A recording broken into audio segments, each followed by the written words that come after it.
Nah, di sini kita akan datang menghampiri pasien dengan membawa meja instrumen yang berisi alat-alat perlengkapan pengajian fisik. Assalamualaikum. Waalaikumsalam, suster. Ibu C, bagaimana kabar hari ini? Alhamdulillah, suster. Baik-baik, Ciki. Iya. Iya, perkenalkan saya Suster Lisa.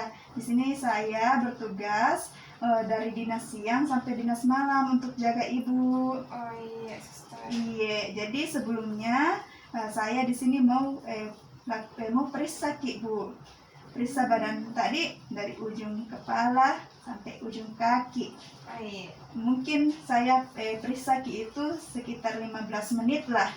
Saya ambil waktu tak bisa, Ji, Bu. Bisa, Ji, suster. Iya. Jadi saya periksa Ki dulu, Dek.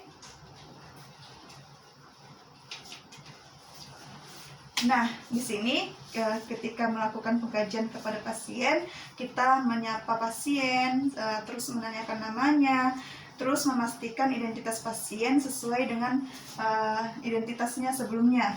Nah, memastikan identitas pasien itu kita melihat dengan mengecek gelang pasien yang ada di tangan pasien.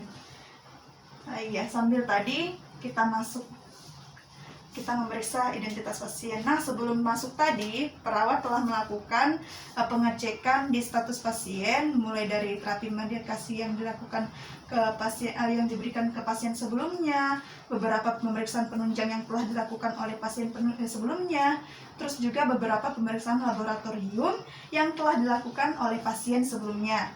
Nah, setelah itu barulah saya sebagai perawat datang melakukan pengkajian fisik kepada pasien. Dengan melihat status pasien sebelumnya, di mana diagnosa masuknya itu adalah closed fracture, maka di sini yang perlu saya tekankan untuk pengkajian fisik adalah pemeriksaan terkait diagnosa awal dan diagnosa masuk pasien tersebut.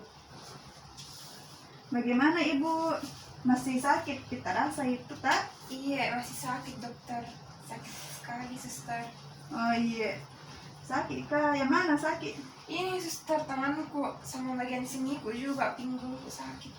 Sakit sekali kita rasa, Iya, kan? sakit sekali. Iya. Tapi kalau di sini ya, Enggak, Ji, suster. enggak sakit jadi. Iya. Nah, sambil bertanya kepada pasien, kita melakukan pemeriksaan tanda-tanda vital kepada pasien, mulai dari pemeriksaan tekanan darah, pemeriksaan suhu, nadi, dan pernafasan. Sebelum itu, saya akan melakukan pemeriksaan tekanan darah kepada pasien. Saya telah menyiapkan alat berupa tensimeter dan ada stetoskop. Tadi Ibu Di, saya tensi dulu. Sebelumnya berapa tensi, Ibu? 110, suster. Oh, rendah, Dek. Iya. Nggak pusing Ji kita rasa? Enggak, Ji, suster. Nggak pusing Ji? Iya, enggak, Ji. Iya. Nah, sembari melakukan pemeriksaan tekanan darah kepada pasien, saya juga di sini sambil melihat pernafasan dari pasien itu sendiri, sambil juga mengukur, mengecek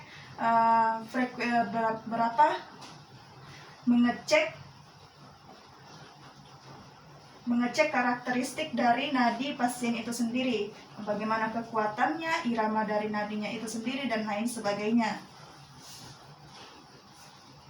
Jadi, saya tensi dulu.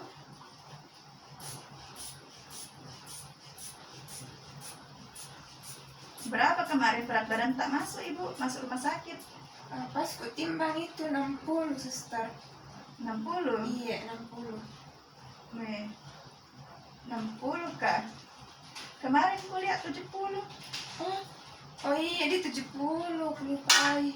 70? Iya, Baru-barusan Jiki itu ditimbang? baru-barusan di sini. Masuk di sini? Iya.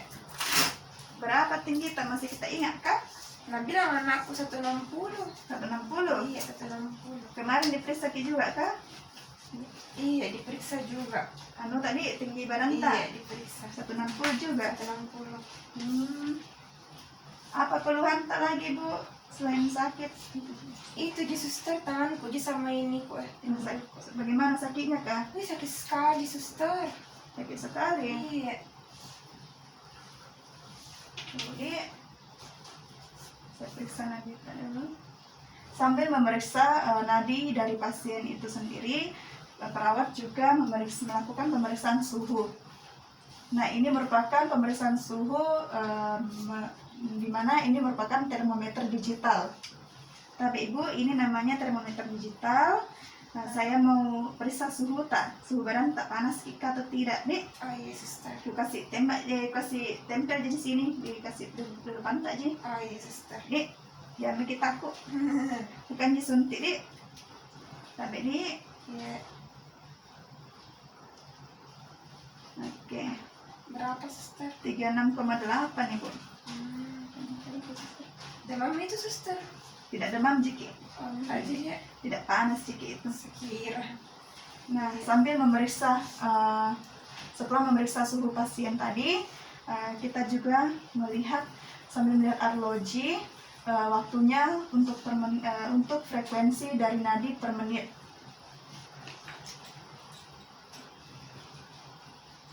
Nah, setelah sampai 1 menit, cukup 1 menit, di sini kita memeriksa beberapa hal yang dianggap penting lagi untuk si pasien itu sendiri.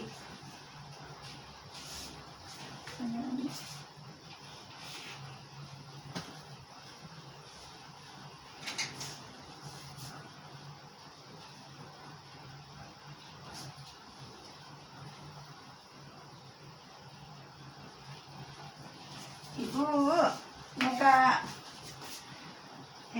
tanya, bisa kita baca ini Yang mana? tulisanku. Nah, di sini saya akan melakukan pemeriksaan status kesehatan mata dari pasien. Di sini saya sebagai perawat menganjurkan si pasien untuk membaca teks yang sudah saya siapkan. Tadi bisa kita baca? Oh tidak suster. Kenapa ya? Tidak ada tulisannya kita lihat. Kabur ke suster. Kabur Ki. Iya. Nah, setelah itu kita mengecek status kesehatan mata pasien, di mana pada kasus untuk kali ini pasien memiliki penglihatan kabur. Oh, sebelumnya pakai kacamata atau bagaimana, Bu? Iya, pakai kacamata suster. Oh, pakai kacamata, mana pakai kacamata tak? Iya, bawa ke anakku itu. Udah bawa toh ya, Iya, tak? aku lupain minta. Oh, dia memang pakai kacamata Ki sebelumnya. Iya, suster pakai kacamata memang. Lama Ki pakai. Sudah lama ini suster. Oke.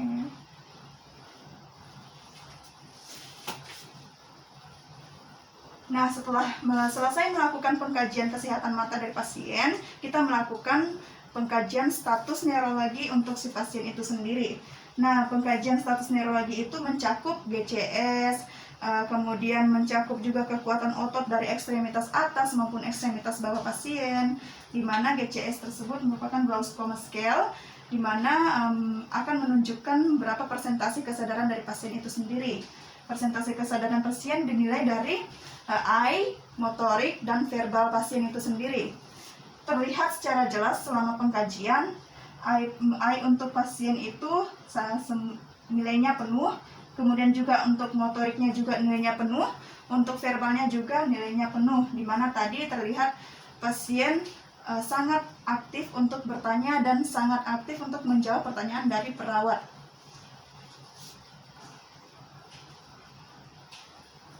Jadi di sini dapat disimpulkan untuk nilai GCS pasien itu sendiri adalah 15, di mana nilai 15 tersebut merupakan kompos mentis atau pasien dengan kesadaran penuh.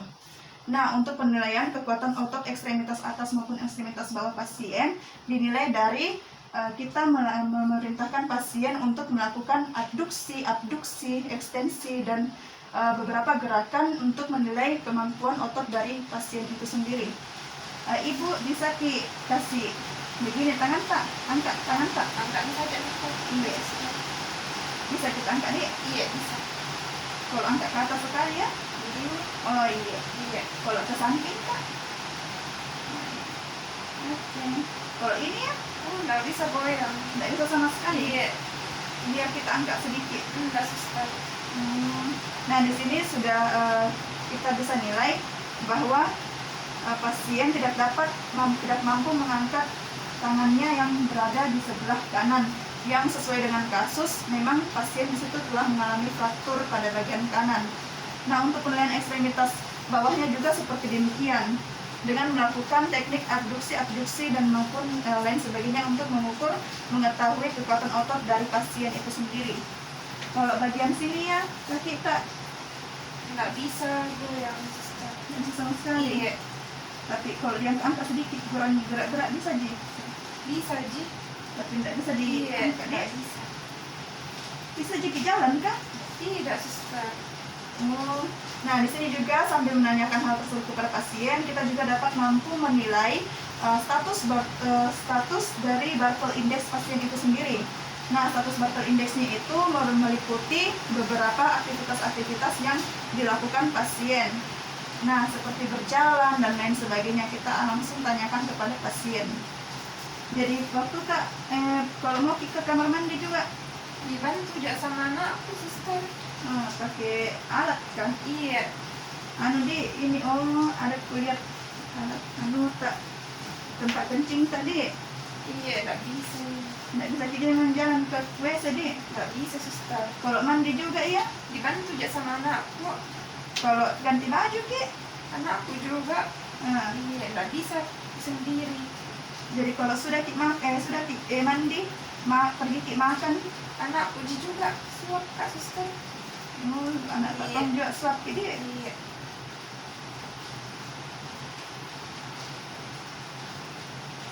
Terus kalau mau Ki ya balik-balik. Dibantu kak sama anakku. Nggak bisa sama sekali goyang ini sebenarnya suster. Karena ini tak sakit di. Iya.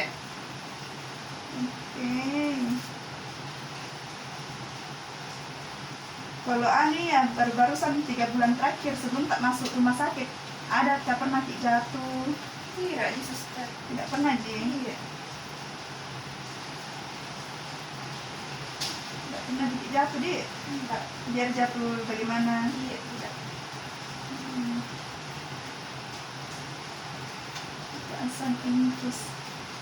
Sejak kapan gue dipasang infus tak ini? Waktunya di UGD dipasang nih. Oh, ya di sini juga sambil melihat beberapa kondisi yang dapat mendukung pemeriksaan fisik dari pasien itu sendiri. Seperti kita bisa mengobservasi apakah pasien telah terpasang infus atau tidak. Nah di sini pasien saya mengibaratkannya bahwa pasien telah terpasang infus, kemudian pasien ada tirah baring. Dan juga di sini kesadaran pasien penuh, aktivitas lebih banyak dihabiskan di tempat tidur, dan kebanyakan beberapa aktivitas lainnya dilakukan secara dibantu oleh orang lain.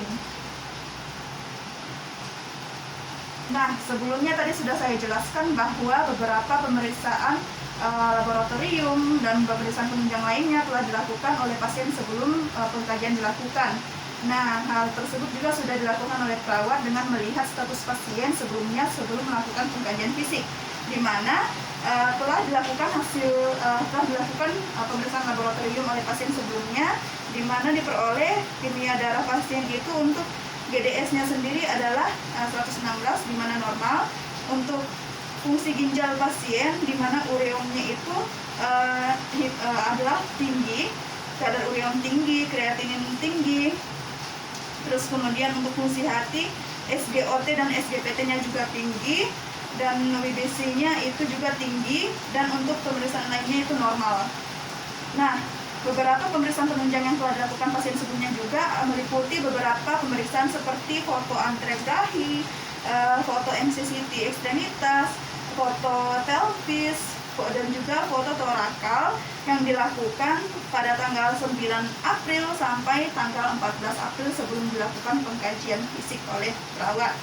Ada juga sebelum pengkajian dilakukan, pasien telah diberikan beberapa terapi medikasi, diantaranya terapi tersebut yang telah diberikan yakni ada ceftriaxone 1 gram per 12 jam melalui intravena, ada juga natrium AC 200 mg per 8 jam melalui oral, ada ranitidin 50 mg per 12 jam melalui intravena, dan ketorolac 30 mg per 8 jam yang diberikan melalui intravena. Nah, sekian dari pemeriksaan fisik yang telah dilakukan oleh saya sebagai perawat kepada pasien Nyonya C, di mana sebelum itu saya akan melakukan tahap terminasi untuk prosedur hari ini. Tahap terminasinya adalah di mana saya akan mengevaluasi dari tindakan yang saya lakukan kepada pasien itu sendiri. Karena sebelumnya tadi pasien sudah memakai selimut, jadi saya tidak perlu memakaikan selimut, dan pasien juga berada di ruang VIP, jadi pasien tidak perlu saya pasangkan sampiran. Nah, setelah ini saya akan mengevaluasi dulu respon dari pasien itu sendiri. Jadi bagaimana nih sekarang perasaan tak Ibu? Masih sakit, suster. Oh iya, jadi nanti saya anukan ini. Saya catat tindakan saya catat keluhan tak supaya bisa dianu sama dokter Dik. Iya, suster.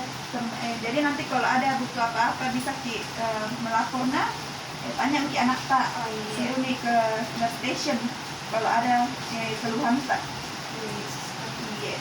Makasih banyak Ibu untuk 15 menitnya. Iya. Iya. Jadi kita tungguin ya nak tadi kan nasi kuning. Iya, suster. Belum datang Dik. Tidak datang Ki. Iya, makasih banyak ini Bu Dik. Makasih, sebelumnya. Suster. Iya. Iya, assalamualaikum. Salam. Nah, ketika perawat sudah melakukan tahap terminasi kepada pasien dan kemudian berada di nurse station, perawat merapihkan alat di nurse station, kemudian perawat juga sambil melepaskan APD-nya, yakni berupa masker dan sarung tangan bersih sendiri.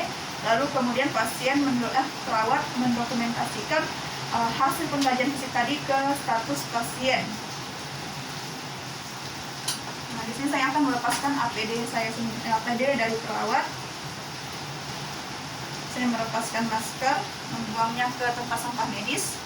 Kemudian saya melepaskan sarung tangan, di mana bagian dari luar handscoon sendiri kita sentuh. Ya, sampai mengenai bagian dalam kita. Yang ini. Lalu kita buang ke tempat sampah medis atau bengkok. Setelah itu kita cuci tangan lagi kalau perlu. Oke, demikianlah video pemeriksaan fisik yang telah saya lakukan. Terima kasih. Wabillahi taufiq wal hidayah. Wassalamualaikum warahmatullahi wabarakatuh. Selesai.